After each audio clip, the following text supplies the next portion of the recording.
के साथ कह सकता हूँ कि राष्ट्रपिता की 153वीं जयंती को मनाने और बापू को याद करने का इस नाटक से और कोई बेहतर जरिया हो ही नहीं सकता। यूँ तो पूरा नाटक ही प्रेरणादायक है, लेकिन अंतिम दृश्य ने मेरी आंखें ही नम कर दी। नहीं नहीं, मैं नहीं मानती। आपने ये अंतिम दृश्य दिखाया ही क्यों? क्या क्या कहा आपने? बापू जिंदा है? हाँ, बापू अब भी जिंदा है। क्या आप साबित कर सकते हो? हाँ, मैं साबित कर सकती हूँ अगर आप मौका दे तो। शिवम भैया, धन्यवाद। बापू अब भी जिंदा है। इसको साबित करने के लिए मेरे पास बहुत कुछ है, लेकिन समय को ध्यान में रखते हुए मैं अपनी बात आपके सामने रखूं। तारीख 1 अक्टूबर 1869, पोरबंदर, गुजरात। बंदरगाह पर अधिकारी काबा गांधी ईमानदारी और करम जो बंदरगाह पर आने वाले हर एक जहाज पर पैनी नजर रखते थे, लेकिन बंदरगाह पर भी अंग्रेज दोहरा मापदंड अपनाते थे। भारतीयों से मोटा शुल्क वसूलते थे और अंग्रेजों का शुल्क माफ कर दिया करते थे। लेकिन काबा गांधी के लिए कानून सब पर बराबर और समान होता था।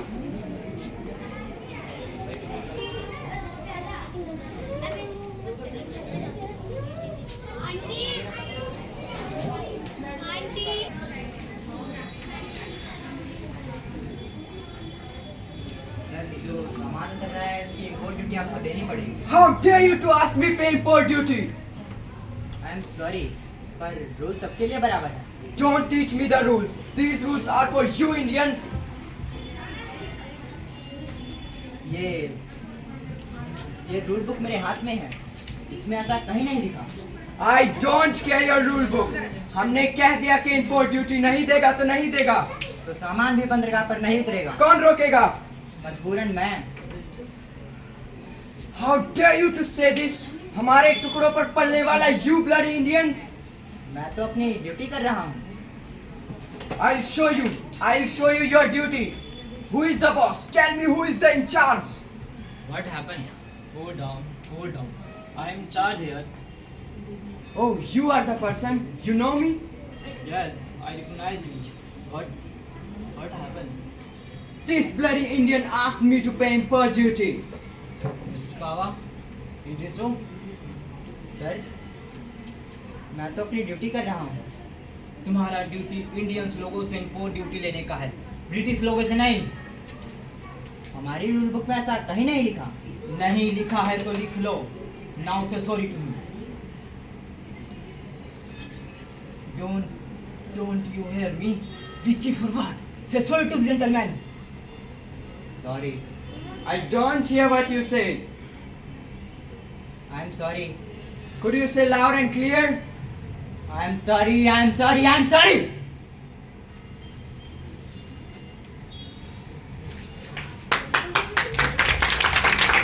हर भारतीय की तरह काबा गांधी के जीवन में कई बार गुलाम होने का दर्द महसूस किया, लेकिन इस घटना के बाद तो वो अपने आप को अपमानित महसूस भी करने लगे थे। उनके मन में आया कि वे तुरंत लौकनी पर लात मार दें, लेकिन पत्नी पुतली बाई, दो बेटे लक्ष्मीदास, करसानंद और बेटी रलियत की जिम्मेदारी कंधे पर जो थी, और अब तो घर में एक नया मेहमान भी आने वाला था।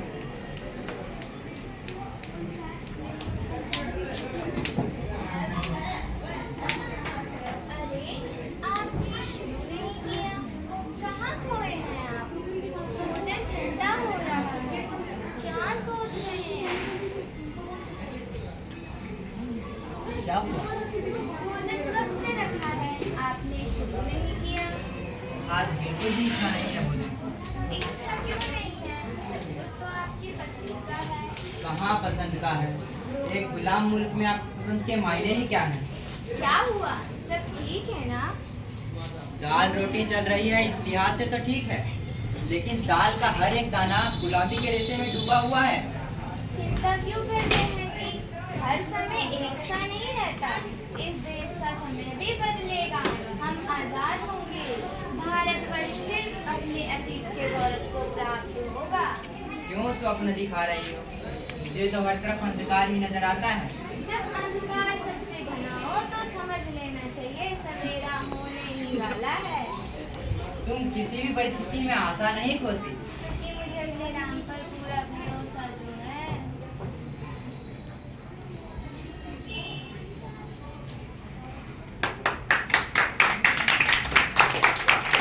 देर रात पुतली बाई की प्रसव पीड़ा शुरू हो गई और दर्द की उस वेदना में पुतली बाई के मुंह से सिर्फ एक ही नाम निकल रहा था, राम।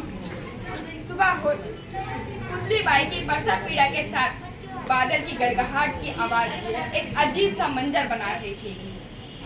सुबह होते होते प्रसव पीड़ा की आवाज आनी एकदम बंद हो गई और नन्हे की किलकारी गूंज उठी। और उस किलकारी की गूंज के साथ मानो बादल खुशी से फट गया। जोरदार बारिश शुरू हो गई और बरसों से प्यासा पोरबंदर के सूखे का भी अंत हुआ।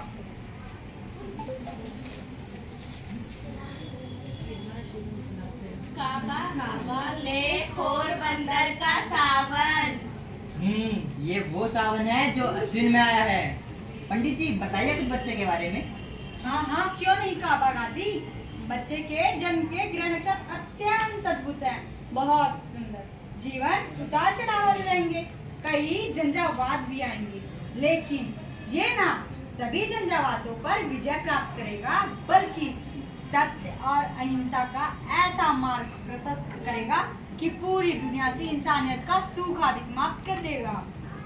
बच्चे का नामकरण क्या हो?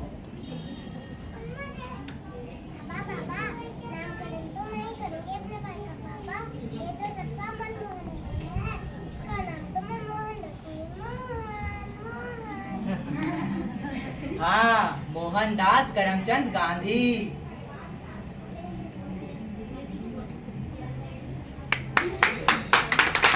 मोहनदास के बचपन का कुछ समय ही पोरबंदर में निकल पाया था कि पिता काबा गांधी का तबादला राजकोट हो गया और राजकोट की शाला में मोहन की आगे की शिक्षा बढ़ी। लेकिन शाला में मिलने वाली शिक्षा की जगह उन्हें सत्य और उस पर अडिग रहने वाली वास्तविक शिक्षा मिली। राजा हरिश्चंद्र के एक नाटक से देखकर वो जिसे बार बार देखते थे और रोते भी थे। मोहन का बचपन पढ़ने में, पिता की सेवा करने में और माँ से राम के चरित्र के बारे में जानकर अच्छा ही गुजर रहा था। लेकिन एक दिन बालपन के कारण एक गलती हो गई और जब मोहन को उस गलती का एहसास हुआ तो पश्चाताप करने के लिए वो बेचैन हो गया। लेकिन पिता के क्रोध की वजह से उन्हें अपनी गलती को स्वीकार करने की हिम्मत नहीं हो रही थी। लेकिन पश्चाताप तो करना ही था, इसलिए उन्होंने पत्र लिखा, पिता के बिस्तर पर रख दिया। पिताजी, पत्र इसलिए लिखा है, आपसे बताने में डर लग रहा है। अगर बताऊंगा नहीं तो अपने आप को माफ नहीं कर पाऊंगा। मैं नहीं चाहता मेरे किए की सजा किसी और को मिले। आपके कपड़ों से पैसे मैंने ही निकाले थे। अपने इस पाप को भुगतने को तैयार ही मैं।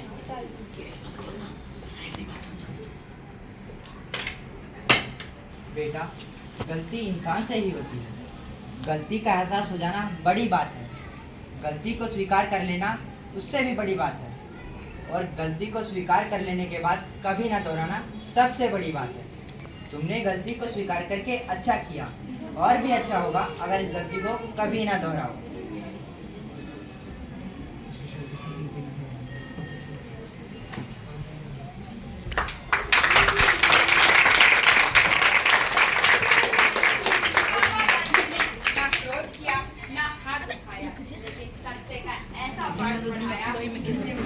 कभी नहीं भूल पाया।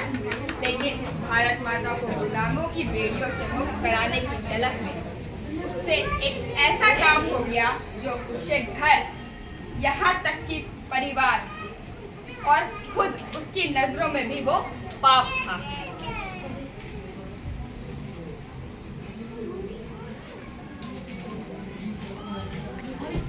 ब्लडी इंडियन दिखाई नहीं देगा। माफ कीजिए बच्चे, तुम लोग ऐसे नहीं मानोगे। I will teach you lesson. नहीं रास्ते जा रहे थे। आप ही जवान लड़ा है, खाल खींच लेंगे मार मार के।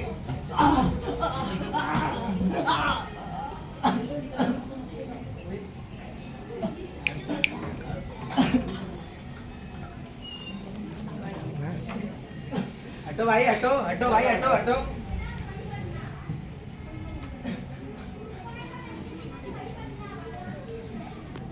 समझ में नहीं आता ये अंग्रेज कब जाएंगे यहाँ से। अंग्रेज के मेहमान हैं तो चले जाएंगे, ये तो आताताई हैं, इनको तो यहाँ से बाहर भेजना पड़ेगा। बड़ा होकर मैं इनको यहाँ से बाहर भेजूंगा। अरे तू भेजेगा, पहले अपना शरीर तो देख ले। अरे अंग्रेजों को उनके देश भेजने के लिए ताकत चाहिए, ताकत। हाँ तो बड़ा होकर मेरे पास भी तो आएगी ना ताकत। अरे घास फूस खा कर खाना खाता आएगी। ताकत के लिए तो ये खाना पड़ता है। ये क्या है? ताकत का डोज। ताकत का डोज? हाँ, ताकत का डोज बकरा। अरे ये क्या ताकत बनाएगा और अंग्रेजों को बनाएगा, इसको तो मार देखते ही उल्टी आ रही है। अरे तू जा, तेरे से नहीं होगा। हम भगाएंगे अंग्रेजों को बकरे खा के।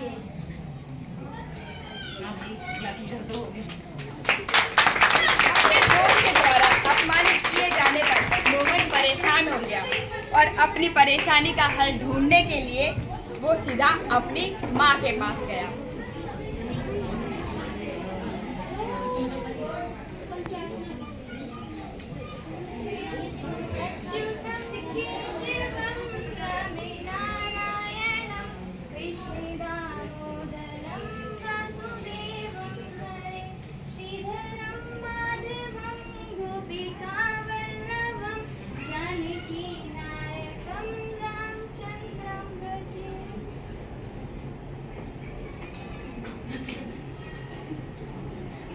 अरे मोहन, वहाँ क्यों खड़ा है?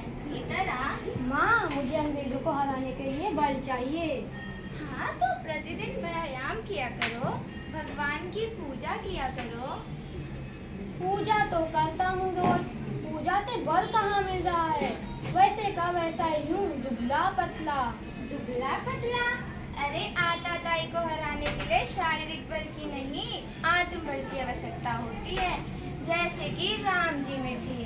कहने को तो रावण राक्षस था, लंबा चौड़ा बलशाली था, पर राम के आत्मबल के आगे धराशायी हो गया। और आत्मबल क्या किसी से भोजन करने से आता है? नहीं रे, आत्मबल आता है सत्य से, अहिंसा से, संयम से, ईश्वर की कृपा से और समाज के सहयोग से।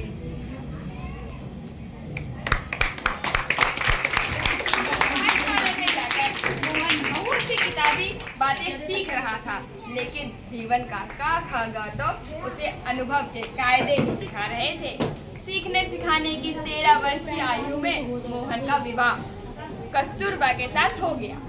विवाह के पहले 6 वर्षों में वो गिनती के ही कुछ समय साथ रहे, लेकिन जितने भी रहे उसमें बस बच्चों की भांति लड़ते ही अधिक थे। लेकिन बालपन और बालमन की उस नोक-झोंक के बीच मोहन ने कस्तूरबा को अक्षर का ज्ञान करा दिया।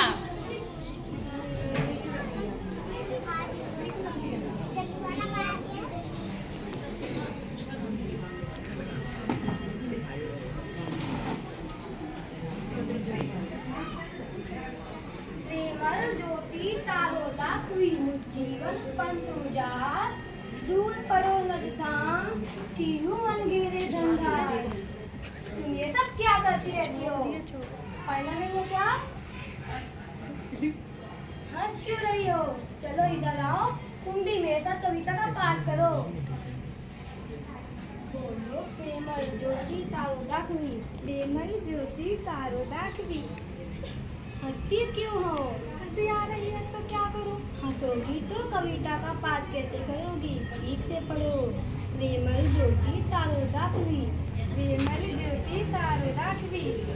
ये नीचे की पंक्ति में कहाँ उंगली रखती हो? ये तो पिछली पंक्ति। अरे मेरे लिए तो सारी पंक्तियाँ समान है। समान है? क्या क्या तुम्हें पढ़ना नहीं आता? नहीं, बिल्कुल भी नहीं। नहीं। और लिखना? वो भी नहीं। कविता पाठ बाद में, पहले मैं तुम्हें तुम्हारा नाम लिखना सिखाता हूँ।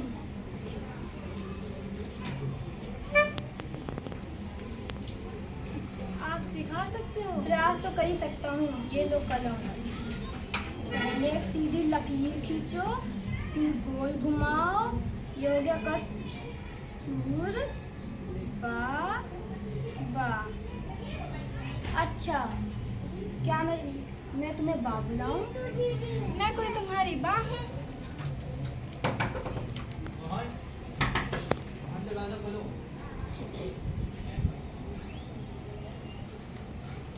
मोहन, मोहन बाबा, बाबा नहीं रहे मोहन।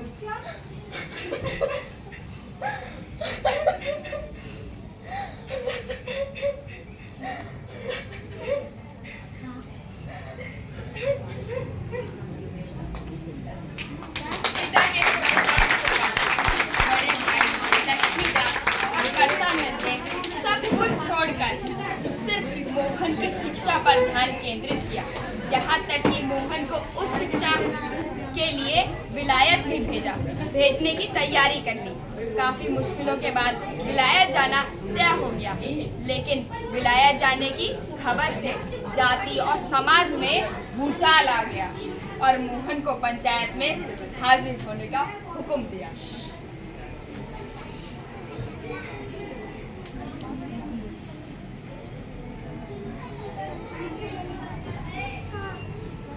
मोहन, तू काबा गांधी का बेटा है। अरे काबा गांधी का मोड़ बनियों में बड़ा मान है और मोड़ बनियों में से किसी को भी विलायत जाने की इजाजत नहीं है। लेकिन सरपंच जी, जिन काबा गांधी का एहसान मान रहे हो, उन्हीं का तो सपना पूरा करने के लिए मोहन विलायत जा रहा है। अरे लक्ष्मीदास, हमारे धर्म में समुद्र पार करने की मनाही है। लेकिन सरपंच जी, समुद्र पार तो भगवान राम जी भी किए थे। अरे कसनन, इस बात में भगवान राम का नाम मत लो। राम जी गए थे धर्म के लिए और लोग जाते हैं तो धर्म भ्रष्ट हो जाता है। लेकिन मुखिया जी, मैं भी विलायत धर्म के काम से ही जा रहा हूँ, विद्या अर्जित करने, और विद्या अर्जित करना भी तो धर्म है। मोहन, धर्म की बात तुम हमें मत सिखाओ। वहाँ का खान पान, रहना सहना, छी छी, सब धर्म भ्रष्ट कर देता है। लेकिन मुखिया जी, बस बस बस, हमने पंचों के आगे तुम्हें बहस करने के लिए नहीं बुलाया, फैसला सुनाने के लिए बुलाया है। और हम पंचों का फैसला है कि मोड़ बनिया कोई छोरा विलायत नहीं जाएगा। ये तो सरासर अन्याय है। पर सही कह रहे हैं मोहन। सरपंच जी, आपका फैसला सर माथे पर। ये बात एकदम सही है बेटा। मोड़ बनी विलायत नहीं जाते। विलायत में जाकर वहाँ सब मदिरा का सेवन करने लगते हैं, मांसाहार करने लगते हैं, स्त्रियों की संगति करने लगते हैं और इन सब से धर्म की हानि होती है। तूने मेरे सर पर हाथ रखा है और शपथ खा कि तू इन सब से दूर रहेगा और धर्म की रक्षा करेगा। हाँ माँ, मैं तेरे सर की शपथ लेता हूँ। विलायत जाकर मैं बस धर्म की रक्षा करूँगा। लो पंचो, हो गया फैसला। मोहन विलायत जाकर धर्म की रक्षा करेगा।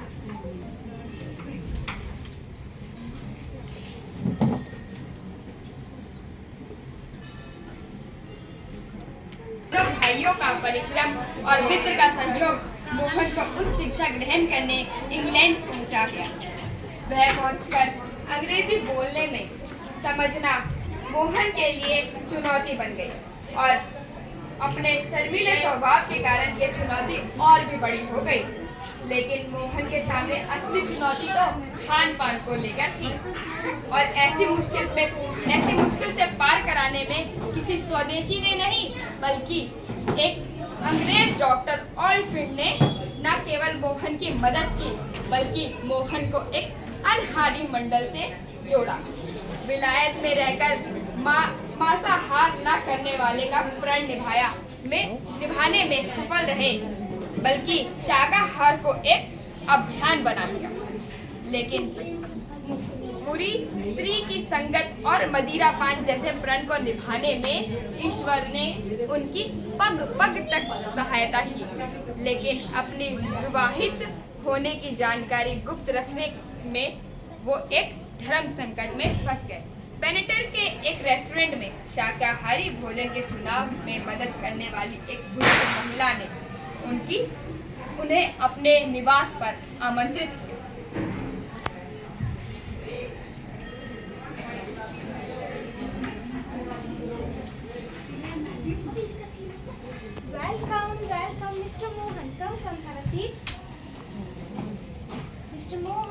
Lydia. Lydia is Mr. Mohan, Indian student and son of late Devang Karamchand Gandhi. Right, Mr. Mohan? Madam, I request you, don't call me Mr. You are like my mother. Please call me only Mohan. Yes, he is right. He is like my son. So both will you enjoy. I will join you soon. Okay, sweetheart? Oh, so you are doing law? Means you would like to be a lawyer? Yes.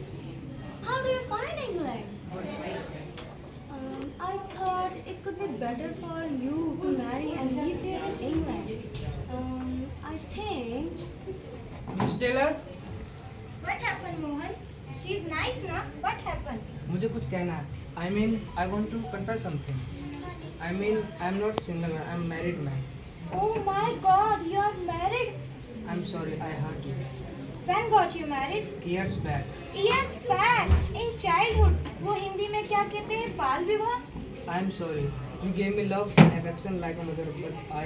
No, don't do this. You are a real gentleman. You are a true man. यहाँ तो लोग unmarried होने का झूठ बोलकर यहाँ की British girl से मैरिज कर लेते हैं और यहीं रह जाते हैं और यहाँ की लाइफ स्टेज एंजॉय करता है. You are a true man. God bless you, my son. God bless you.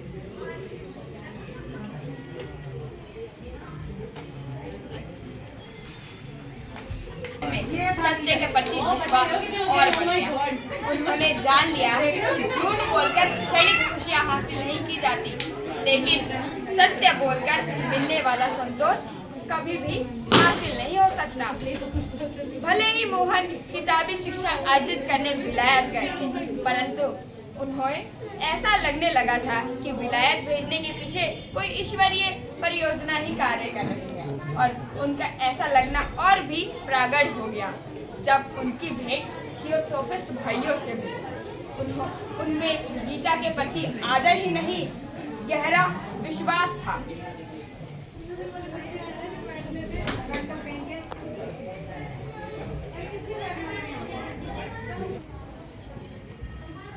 न जायते म्रियते वा कदाचित् अन्याणं भूत्वा भविता वा भूय। अजो नित्य शाश्वतोऽयं पुराणो न हन्यते हन्यमाने शरीरे। I'm sorry, I disturbed you. I heard Gita slow. I thought Indians are doing Gita part. नमस्ते। नमस्ते। भारत से हैं? लेकिन आप तो ब्रिटिश लगते हैं। Yes, very much British. लेकिन आप गीता का पाठ कर रहे हैं, वो भी संस्कृत में। गीता तो हमारी लाइफ लाइन है। धन्य है आप लोग, आपकी संस्कृति, आपका धर्म, आपका ज्ञान। आपको तो हमसे भी अच्छी गीता पढ़नी आती है। आइए कुछ श्लोक सुनाइए। गीता सुनी है, लेकिन संस्कृत में नहीं। अगर आप दोनों कहें तो क्या कल से आकर मैं गीता का पाठ कर सकता हूँ? कल से क्यों, अभी से प्रारंभ कीजिए। आइए।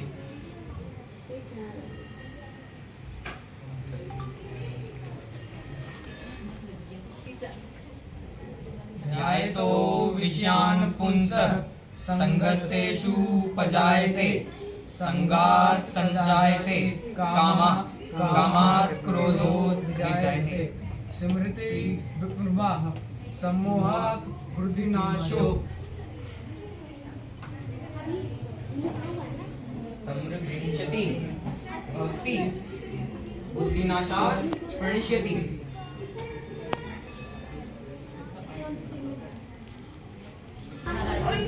उन विषयों की आसक्ति पैदा होती है, फिर आसक्तियों से कामना, कामना से क्रोध, क्रोध से मूर्ता पैदा होती है और मूर्ता से स्मृति लोप हो जाती है और स्मृति लोप होने से बुद्धि नष्ट हो जाती है। जिसकी बुद्धि नष्ट हो जाती है उसका संपूर्ण नाश हो जाता है। इन श्लोकों का मोहन के मन पर गहरा असर पड़ा और श्लोकों का मंथन हमेशा मोहन के मन में गूंजता रहता है और निराशा के समय गीता ही राह दिखाने का कार्य करती है। बहरहाल जीवन के ज्ञान के साथ साथ मोहन कानून की पढ़ाई करते रहे और सारी परीक्षा पास करने के बाद 10 जून 1891 को बैरिस्टर बन गए और 12 जून को भारत रवाना हो गए। लेकिन बैरिस्टर बनने के बावजूद मोहन की वकालत करने की कोशिश कामयाब नहीं हुई, ना मुंबई में ना राजकोट में। उनका कारण यह रहा मोहन का अंतर्मुख और सत्यनिष्ठा होना। लेकिन जिसका कोई नहीं होता उसका राम होता है। पोरबंदर में मेमन फॉर्म का व्यापार दक्षिण अफ्रीका तक फैला और दक्षिण अफ्रीका के व्यापार से जुड़ा एक मुकदमे को निपटाने के सहयोग के लिए मोहन को 105 पाउंड सालाना बंगले में रहने की व्यवस्था, प्रथम श्रेणी की जहाज की टिकट के साथ दक्षिण अफ्रीका से रवाना होना पड़ा। मोहन के मन में एक नए देश को देखने की ललक थी, लेकिन इस ललक के चलते दक्षिण अफ्रीका पहुंचे मोहन को लगा कि उसका निर्णय गलत था, क्योंकि काम के नाम पर उनके पास करने को कुछ भी नहीं था और वो हिंदुस्तानी और वहाँ हिंदुस्तानियों की इज्जत ही नहीं थी, क्योंकि उन्हें कूली और सामी कहकर बुलाया जाता था। मोहन हिंदुस्तानी बैरिस्टर थे तो उन्हें कूली बैरिस्टर बुलाया जाता था। मेमन फॉर्म के सेठ अब्दुल्ला मोहन को डरबन की अदालत में मजिस्ट्रेट के सामने मोहन को मजिस्ट्रेट के सामने अपनी हिंदुस्तानी उत्तरी पगड़ी उतारने को कहा। Remove your turban. I'm talking to you. This is court and you can't wear this Indian turban here. I'm sorry, sir. My turban is my identity. Remove your turban or leave the court.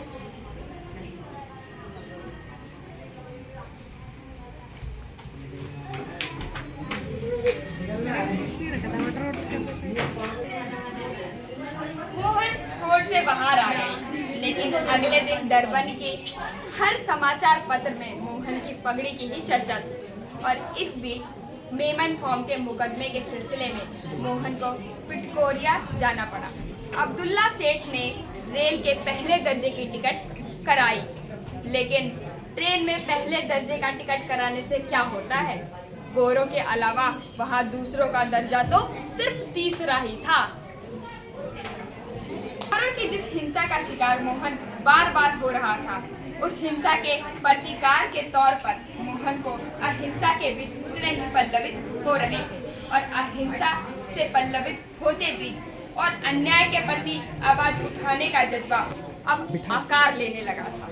गोरों के दमन, अत्याचार और भेदभाव के विरुद्ध मोहन ने Pretoria में स्थानीय हिंदुस्तानियों की एक सभा आयोजित की और इसमें सेठ हाजी मोहम्मद हाजी और मिस्टर कोटेट्स जैसे नए साथियों ने मोहन की मदद की और वहाँ मोहन ने एक भाषण दिया, शायद अपने जीवन का पहला भाषण। सभी व्यापारी भाइयों को मेरा सलाम। आज हम सब व्यापारी भाई यहाँ मोहनदास करमचंद गांधी के कहने पर जुटे हैं। वो तफसील से हमारी बेहतरी के लिए कुछ कहना चाहते हैं। तालियों से इस्तकबाल कीजिए। जी मानिए, ये पहली मर्तबा है इसी विषय पर बोलने जा रहा हूँ। जैसा ही बोलूं उसे सहन लीजिएगा। यहाँ अलग अलग व्यापार से जुड़े लोग मौजूद हैं। हम सबका मूल एक ही है, भारत, लेकिन जात, धर्म, भाषा के कारण टुकड़ों में बटा हुआ है, इसलिए पीड़ित है, प्रताड़ित है। हम सबको एक होना होगा, एक दूसरे का सहायक बनना होगा, शिक्षित और स्वच्छ बनना होगा। हिंसा से नहीं, अहिंसा से। शिक्षित होकर अधिकारियों को अर्जियां भेजनी होंगी। लेकिन भैया, भला हम सब कहाँ से अर्जियां लिखेंगे? हमें कोई जानकारी नहीं है। इसमें मैं आपकी मदद करूंगा। मुझे जितना समय मिलेगा इस कार्य में लगाऊंगा, बिना किसी शर्त के और वेतन के। मोहनदास करमचंद गांधी जिंदाबाद जिंदाबाद। मोहनदास करमचंद गांधी जिंदाबाद जिंदाबाद। मोहनदास करमचंद गांधी जिंदाबाद जिंदाबाद।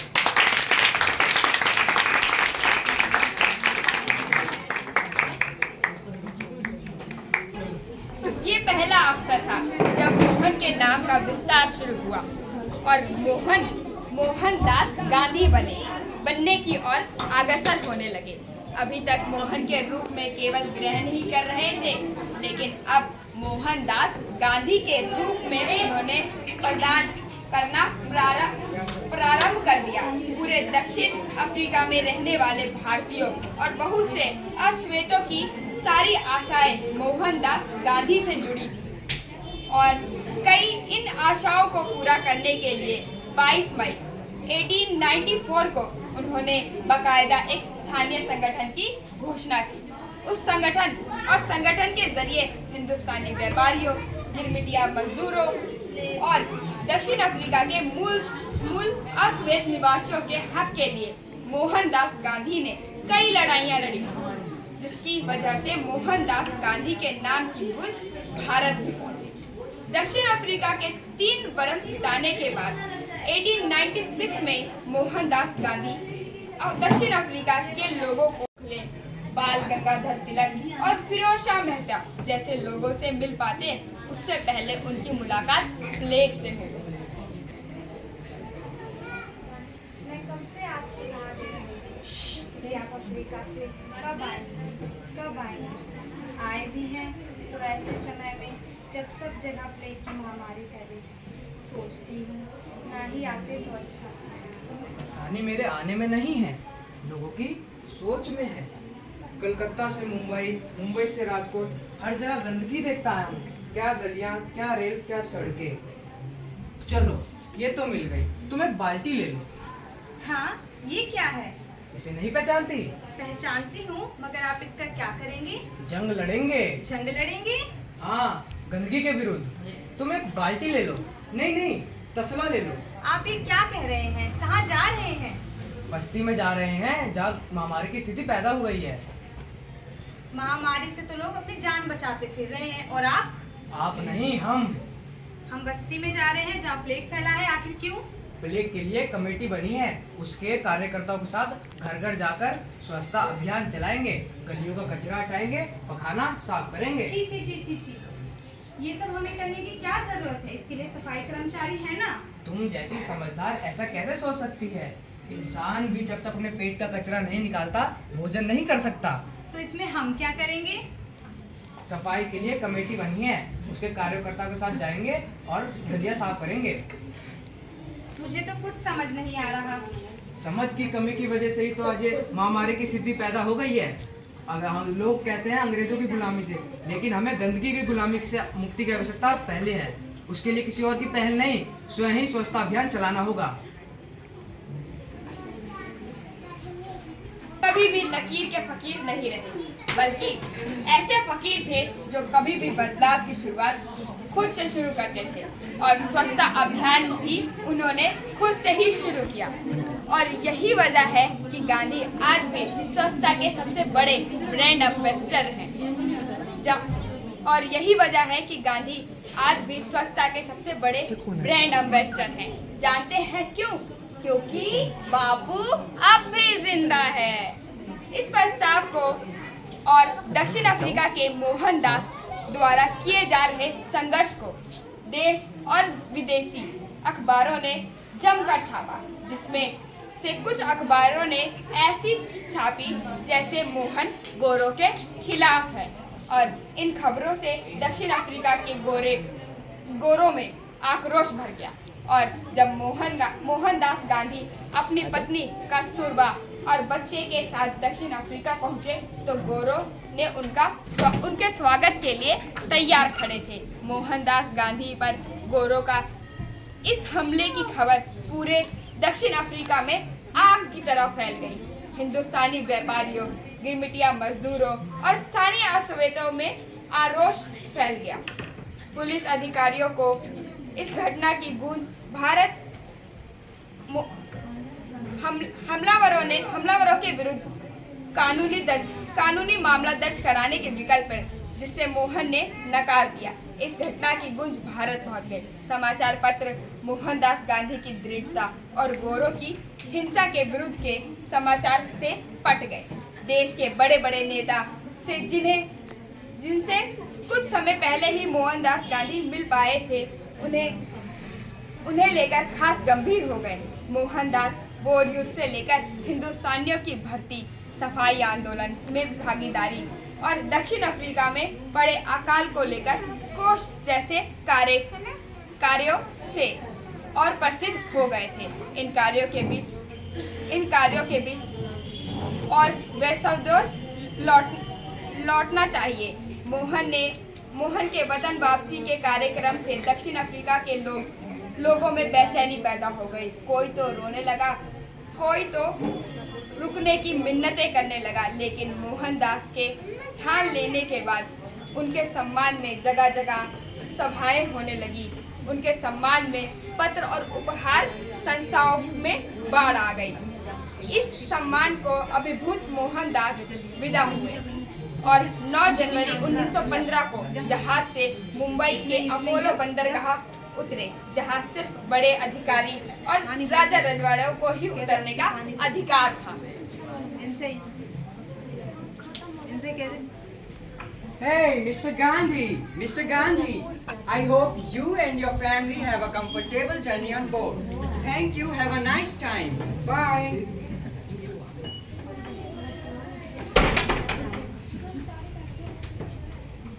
Welcome back mister Gandhi.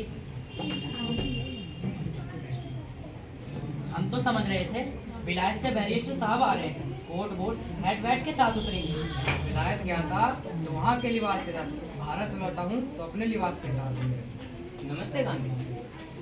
परिचय नहीं हुआ हमारा? ये जवाहर, बैरिस्टर मोतीलाल नेहरू के पुत्र।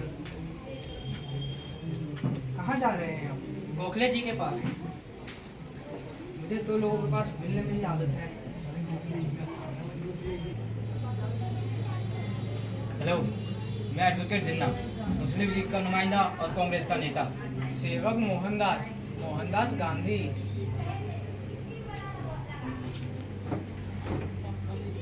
अरे प्रणाम मोहन, आखिर तुम आई। अब मैं चैन से मर सकूंगा। ये कैसी बातें कर रहे हैं आप? नहीं मोहन, मैं सच में तुम्हारा ही इंतजार कर रहा हूँ। जी जनाब बीमार चल रहे हैं, डॉक्टर साहब ने उठने तक से मना किया है। हमने भी कहा था स्वस्थ हो जाएंगे तो रख लेंगे आपके लिए वेलकम पार्टी। मेरे पास समय नहीं है, तुम लोग समझते क्यों नहीं? मोहन सुनो, तुम्हें जितनी वकालत करनी थी करी। अब यहाँ आकर वकालत पर नहीं, देश पर, देश को जानो। देश को तुम्हारी जरूरत है, हम सबको तुम्हारी जरूरत है। मैंने तुम्हारा संकल्प देखा है, तुम हम सबको दिशा दे सकते हो। सब कुछ छोड़ भारत भ्रमण पर जाओ, भारत को जानो, समझो, अपना भारत ही भारत का मार्ग प्रशस्त कर सकता है। चलो कुछ और लोगों से सुनाता हूँ।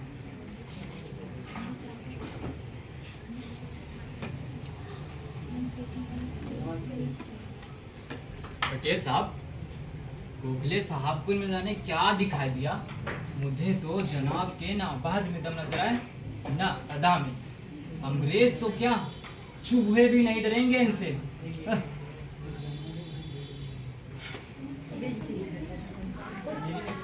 गांधी जी कस्तूरबा को साथ लेकर भारत भ्रमण पर निकल गए और उन्होंने पाया कि असली भारत तो गांव में बसते हैं।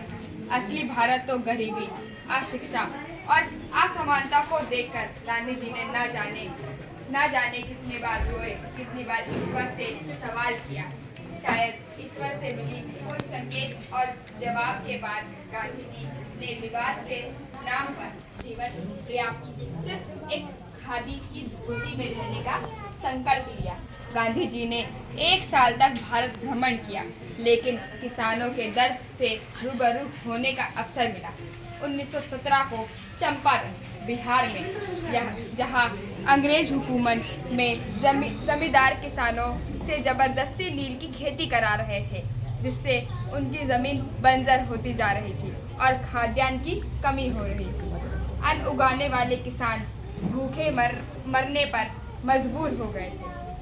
उन किसानों को गांधी में कई आशाओं की किरण नजर आ रही थी।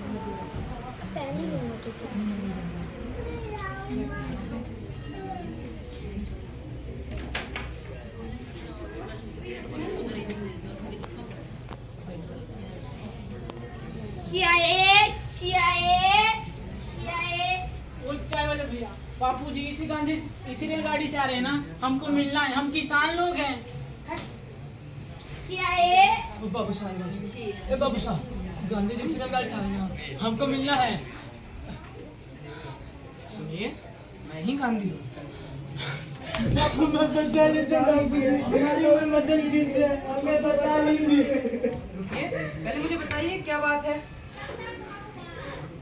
हमारा जीना दुर्भर हो गया है बापू। हम चंपारण के किसान हैं, हमें अपने ही खेतों में अपने हक से खेती करने का हक नहीं है बापू। और तो और बापू, अंग्रेज व्यापारी हमसे नील की खेती करवाते हैं और मोटा लगान वसूलते हैं। दुखी मत होइए बेटा। हमारा जीवन जीना दुर्भर हो गया बापू, हमें बचा लीजिए। दुखी मत होइए, मुझसे जो बनेगा मैं अवश्य करूँगा। बापू, हमारे किसान साथी आपसे मिलना चाहते हैं, ये ना। हे हजा, हे रामन जी, देखो हम बापू जी के लिए आए हैं। आओ भैया। मैं देखता हूँ। देखिए ना बापू, मैं करता हूँ। मैं आप चिंता मत होइए, मुझसे जो बनेगा मैं अवश्य करूँगा इस चीज।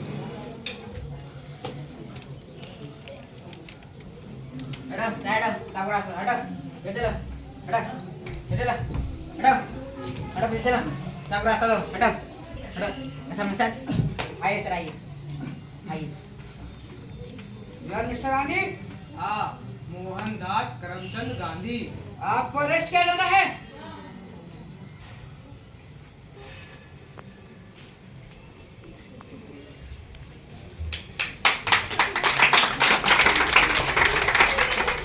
की गिरफ्तारी की खबर पूरे चंपारण में आग की तरह फैल गई और गांधी जी को गिरफ्तार करके मजिस्ट्रेट के सामने पेश किया गया। Order, order. Mister M.K. Gandhi, leave the place immediately. No, I cannot. I'll send you jail then. किस जुर्म में?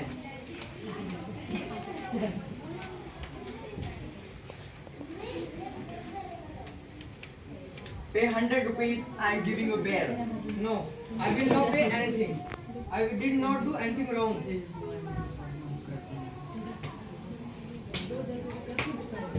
You are relieved. तो मैं छोड़ा जाता है।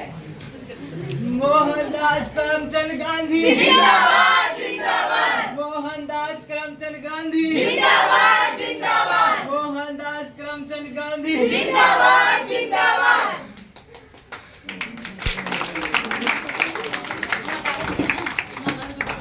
चंपारण की घटना से गांधी बापू बनकर रातों रात लाखों लोगों के नायक बन गए, लेकिन नायकत्व के से दूर इस घटना ने गांधी को सेवा भाव की ओर अग्रसर कर दिया। किसानों के साथ उनके दर्द का रिश्ता स्वरूप लेने लगा और दर्द के इस रिश्ते से बापू में यह भावना घर कर आई कि जब तक भारत का किसान परेशान है तब तक शासन बदलने से कुछ नहीं होगा। तभी होगा जब शासन की योजना गांव और किसानों को केंद्र में रखकर बनेगी। और आज वही विचार, वही सपना फलीभूत हो रहा है। गांव-गांव खाते खुल रहे हैं, मुआवजे की रकम सीधा खाते में आ रही है, फसल बीमा हो रहा है, गांव के घर घर बिजली पहुंच रही है। ये सब इसलिए हो रहा है क्योंकि बापू अब भी जिंदा है। बापू के नेतृत्व में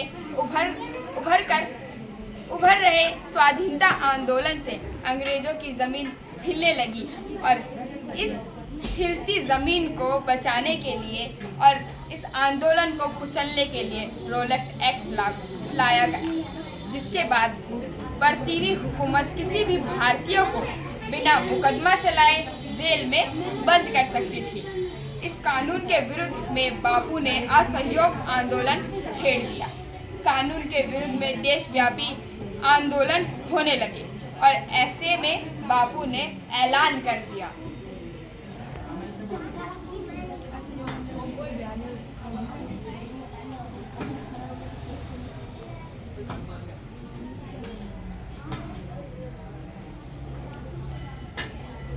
कोई भी शासन जनता के सहयोग से चलता है और अगर शासन अत्याचारी हो जाए तो जनता को पूरा अधिकार होता है कि वो अपने शासन को सबक सिखाए।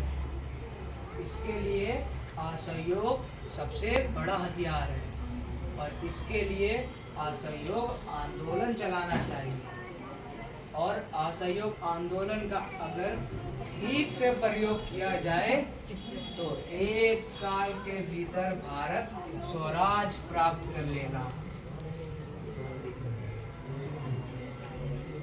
मैं अंग्रेजी स्कूल में नहीं पढ़ूंगी। मैं अंग्रेजी स्कूल में नहीं पढ़ूंगा।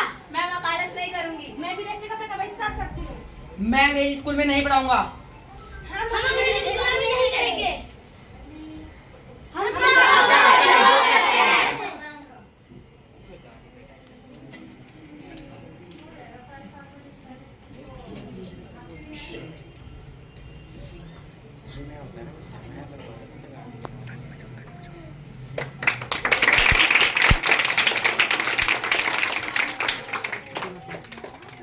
बापू के ऐलान के बाद देश भर के साथ अमृतसर के जलियांवाला बाग में लोग इस काले कानून के खिलाफ आवाज उठाने के लिए एकत्रित हुए, लेकिन जनरल डायर ने जलियांवाला बाग पहुंचकर निहत्थी भीड़ पर अंधाधुंध गोली चलवा दी।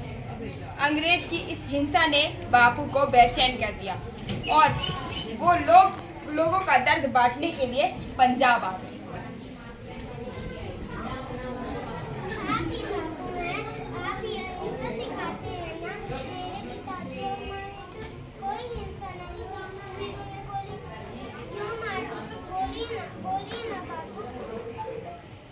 पंजाब का लहू जाया नहीं जाएगा।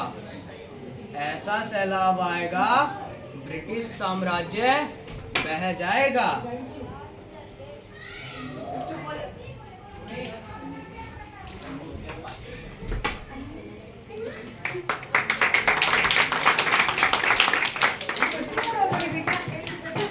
गांधी जी की बात सच साबित हुई। जलियांवाला बाग जघन्य कांड के बाद स्वाधीनता पाने का आंदोलन तेज हो गया, लेकिन स्वाधीनता भारत में जलियांवाला बाग हत्याकांड की जघन्य दोहराई है।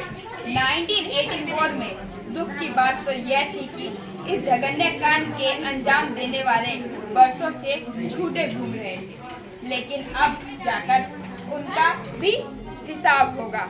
जानते हैं क्यों? क्योंकि बापू अब भी जिंदा है। जनवरी 1930 में महात्मा गांधी ने लॉर्ड इरविन के सामने अपनी 11 मांगे रखी। ये मांगे उद्योगपतियों से लेकर किसानों तक विभिन्न तबकों से जुड़ी हुई थी। इनमें सबसे महत्वपूर्ण मांग नमक के कर को खत्म करने की थी। 12 मार्च 1930 को महात्मा गांधी के द्वारा साबरमती आश्रम से नमक यात्रा की शुरुआत हुई और कुछ लोगों ने कुछ कार्यकर्ताओं के साथ उन्होंने साबरमती के आश्रम से लेकर समुद्र के किनारे दांडी तक की यात्रा की। रास्ते भर में लोगों ने उनका स्वागत किया और उनके साथ ही दांडी यात्रा में जुड़ गए।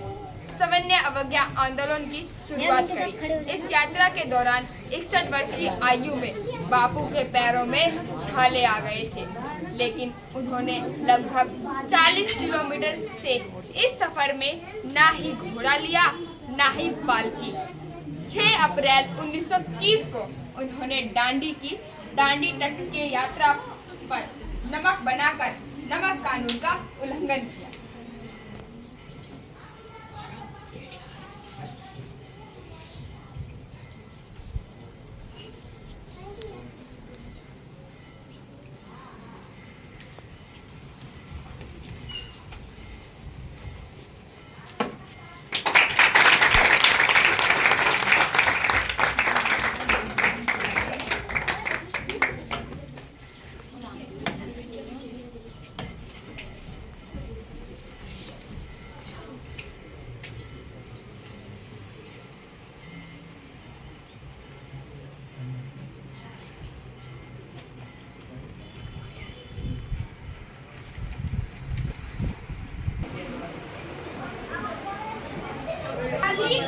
की बात करें तो अंग्रेजों का एक ही मूल मंत्र था, बांटो और राज करो। और इस मूल मंत्र पर चलते हुए दलित और दलितों को हिंदुओं से अलग करने का कम्युनल कानून लागू कर दिया, जिसका बापू ने न केवल विरोध किया बल्कि नमक कानून को निरस्त होने पर उन्होंने यमड़ा जेल में ही आमरण अनशन शुरू कर दिया।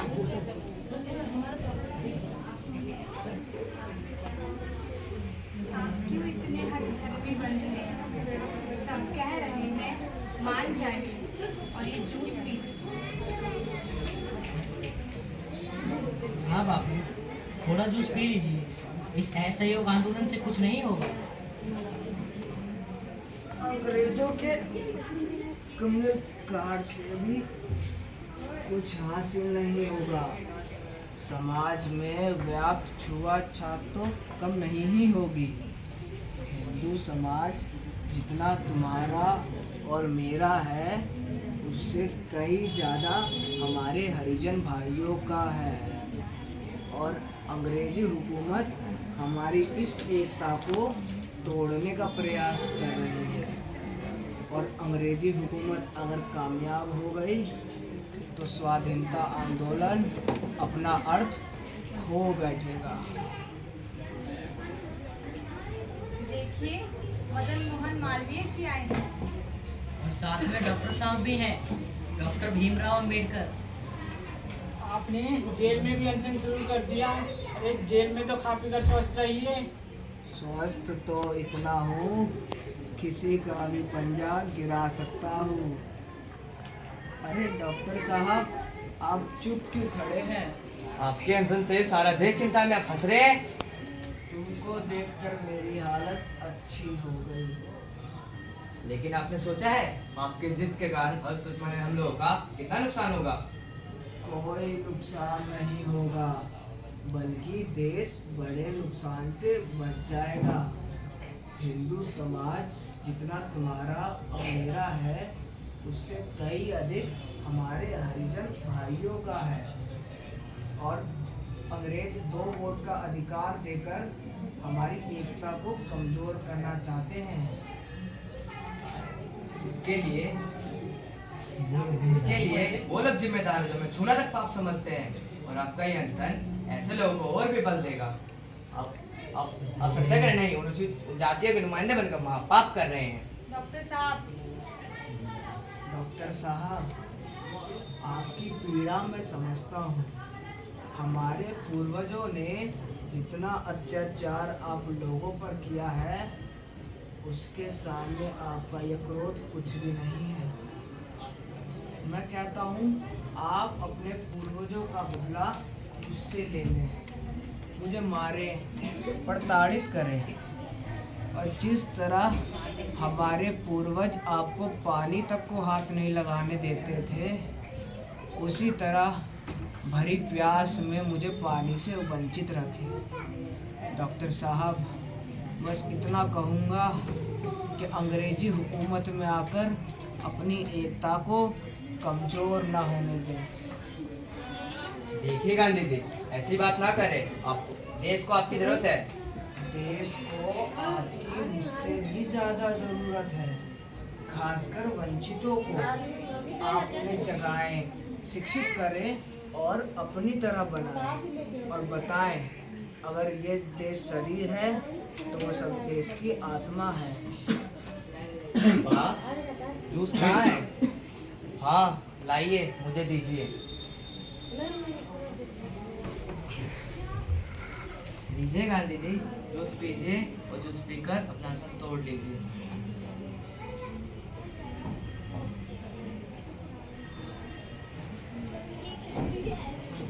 डॉक्टर बाबा साहब भीमराव अंबेडकर ने जूस पिलाकर बापू का आमरण अनशन समाप्त कराया और पूना पैक्ट पर हस्ताक्षर कर देश की आत्मा को देश से अलग होने से बचा लिया। अस्पृश्यता के विरुद्ध बापू की लड़ाई और भी तेज होने लगी। अपने आश्रम में दलित का विवाह कराने के साथ साथ दलित उत्थान के लिए गांव-गांव जाकर कोष एकत्रित करने लगे। मंदिरों में दलित के प्रवेश के लिए आंदोलन शुरू किए, जिसके लिए उन्होंने कई बार धमकियां भी मिली, यहाँ तक कि 3 बार जानलेवा हमला भी हुआ, लेकिन बापू अडिग रहे। बापू के अडिग रहने से 1 जनवरी 1939 से केरल के श्री गुरु वायरू मंदिर में किए गए निश्चय दिवस की सफलता से के रूप में हरिजनों के प्रवेश को स्वाधीनता स्वीकृति मिली। बापू के प्रयास और विचारों को आंशिक ही सही सफलता मिलनी शुरू हो गई। दलितों के अंतरजातीय विवाह की जो कोशिश बापू ने आंदोलन चलाकर की, उस परिणति तक पहुंचने की कोशिश की जा रही थी।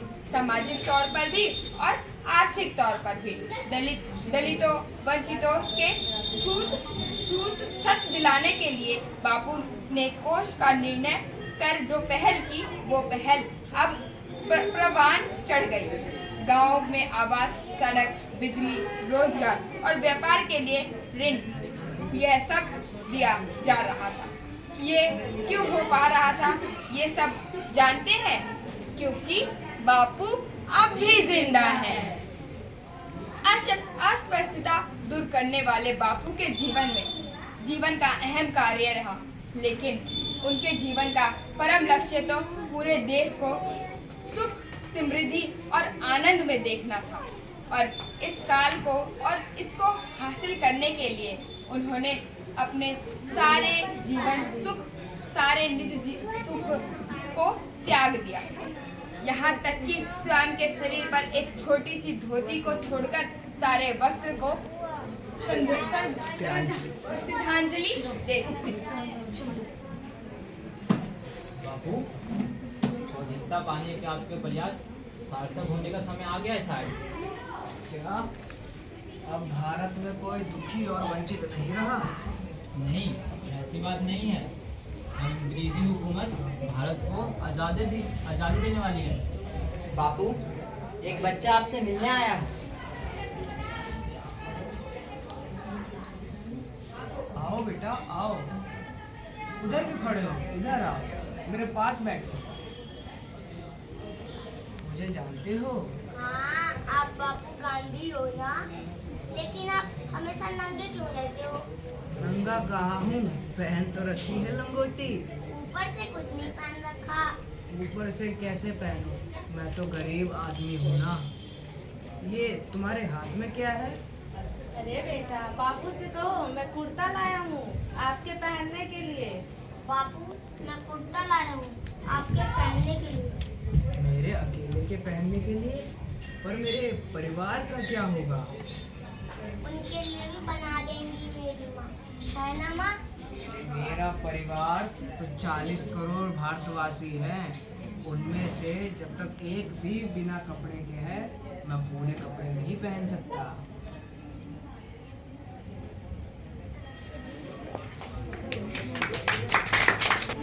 छुआछूत के शिकार ईश्वरजनों को सशक्त बनाने और अधिकार दिलाने के लिए बापू ने आंदोलन चलाए, पत्र पत्रिकाएं निकालकर जन जागरण भी किया और मंदिरों में प्रवेश न दिए जाने के विरोध स्वरूप स्वयं भी मंदिर न जाने का प्रण लिया और बा को भी उस प्रण को निभाने के लिए प्रेरित किया।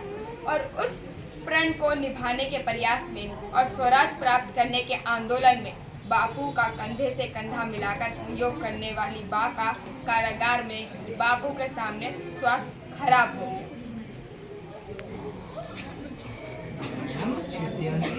शस्त्राणि नैनम दंते पावका न चैनो कले दयन्ते आपो न शोषति मारुता।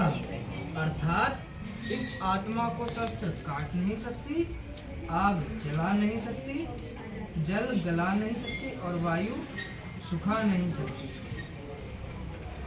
वाह, क्या हुआ? प्यास लगी है? बापू, ये आवाज बाहर मंदिर से आ रही है। आज तो शिवरात्रि है। हाँ, आज शिवरात्रि है।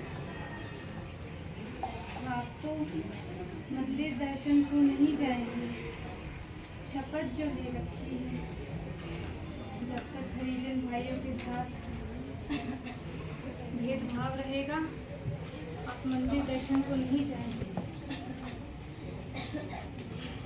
याद है जगन्नाथपुरी की यात्रा के दौरान मैं आपको बिना बताए जगन्नाथपुरी की यात्रा के दर्शन करने चली और आपको इतनी पीड़ा हुई।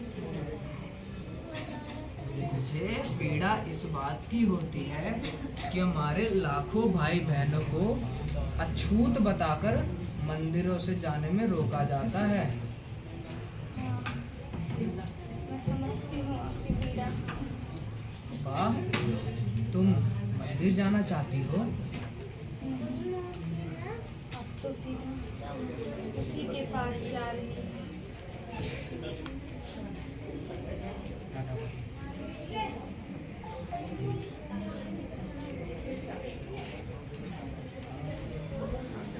अच्छा बताइए क्या बताना चाहिए पहले। बाकी मृत्यु के बाद खुद गांधी जी को भी जेल में ही जानलेवा बीमारी ने जकड़ लिया। 6 मई 1944 को दूसरा विश्व युद्ध समाप्ति से पूर्व उनको जेल से रिहा कर दिया गया।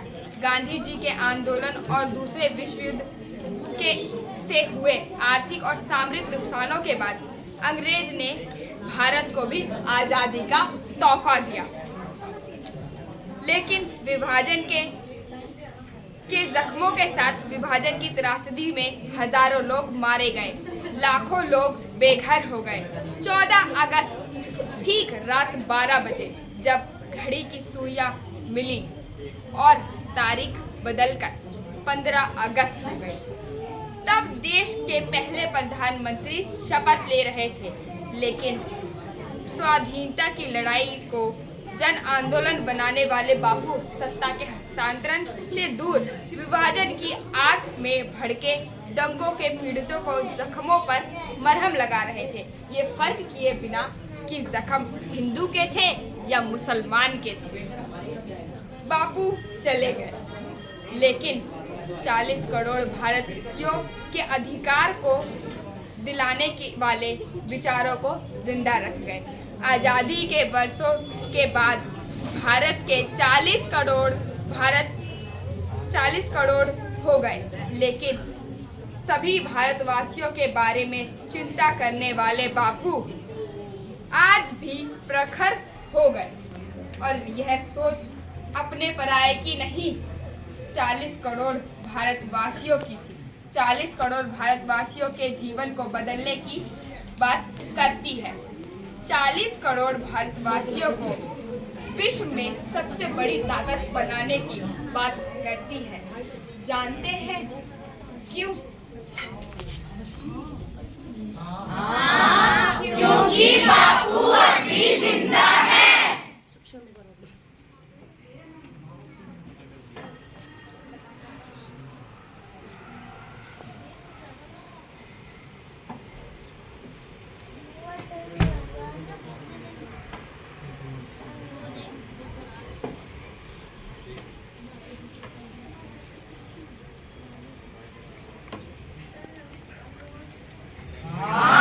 क्योंकि बापू अभी जिंदा है।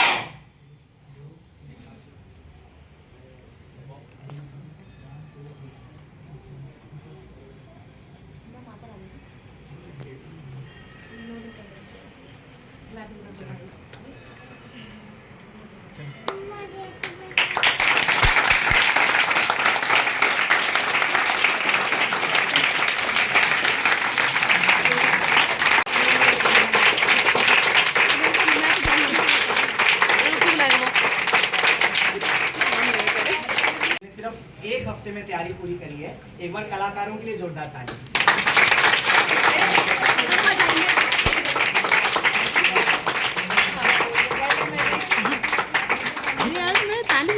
अब मैं एक बार आप सभी का कलाकारों से परिचय करवा देता हूँ, किसने कौन सा किरदार निभाया।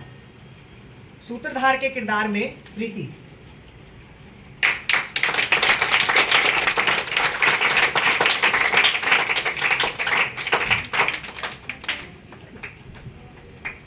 महात्मा गांधी के किरदार में रोहन, नाइस।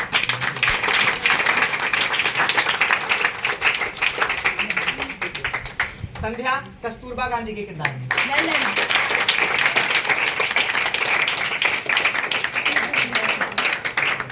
दीपक काबा गांधी, गोपाल कृष्ण गोखले,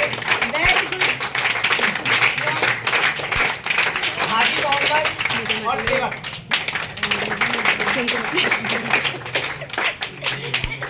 कोमल कौन है? पुतली बाई के किरदार में।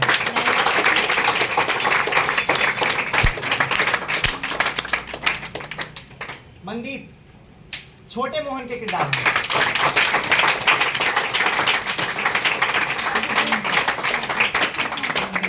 रितु छोटी कस्तूरबा।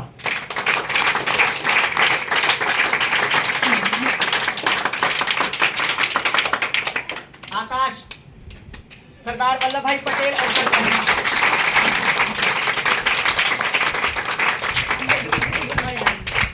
मंटून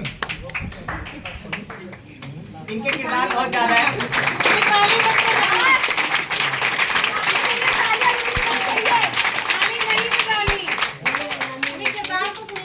इनके किरदार बहुत ज्यादा है, एक बार लाइन से पूरे सुन लो।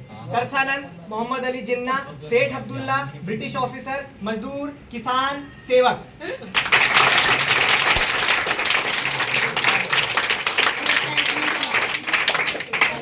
विकास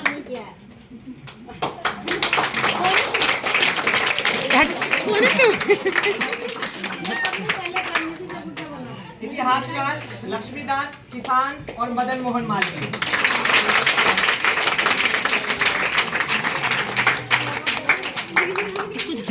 साइना मिसेस टेलर।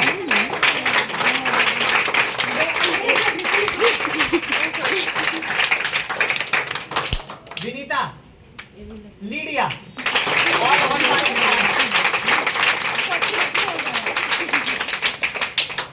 गौरव डॉक्टर भीमराव अंबेडकर जी।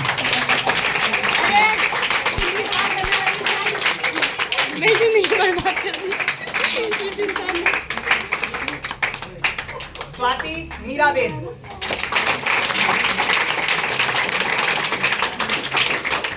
अमन ब्रिटिश व्यापारी, जज साहब और कप्तान जहाज के।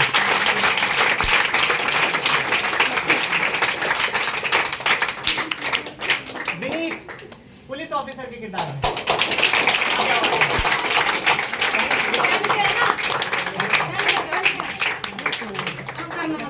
Police officer.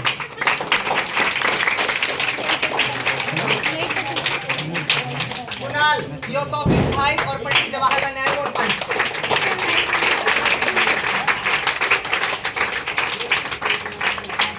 दीपांशु थियोसॉफिस्ट भाई।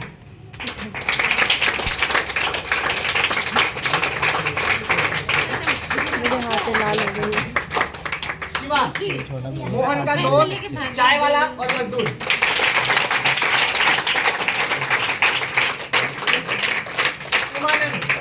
उमानंद मोहन के दोस्त और किसान।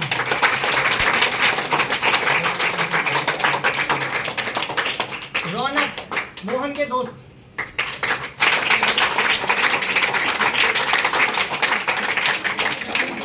दिव्यांश सब्जी वाला और कुली।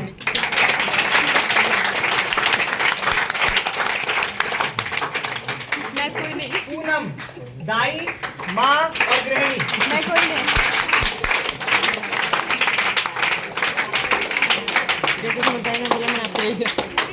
मानसी दाई और वकील।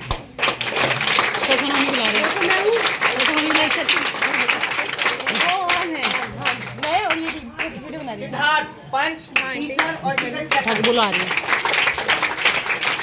हेलो मम्मी, आ रही हूँ 5 मिनट में। देवांश पंडित जी और हवलदार। आ रही हूँ, देखो अभी।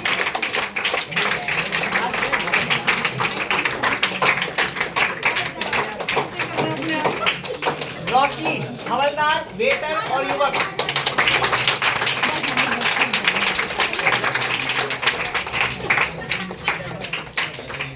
अंशुल व्यापारी, किसान, युवक और नेता।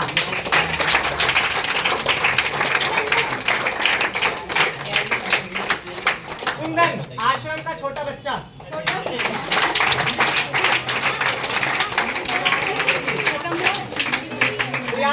छोटा लक्ष्मीदास।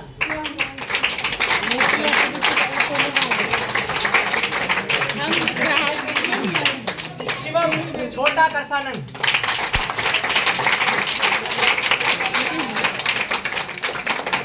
ईशानी छोटी एलियन और छोटी बच्ची है क्या? नीतिका एक और छोटी बच्ची।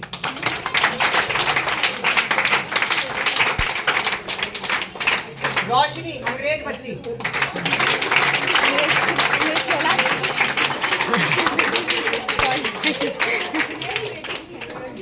संयम देवदास गांधी और एक विद्यार्थी।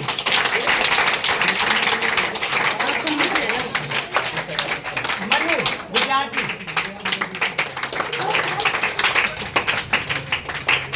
देवकी नंदन पंच और मिस्टर कोट्स।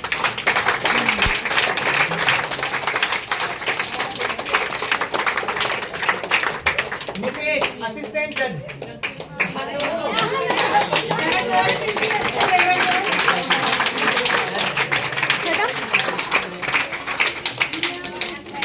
एक बार आप सभी का आने के लिए भी जोरदार तालियां। Thank you.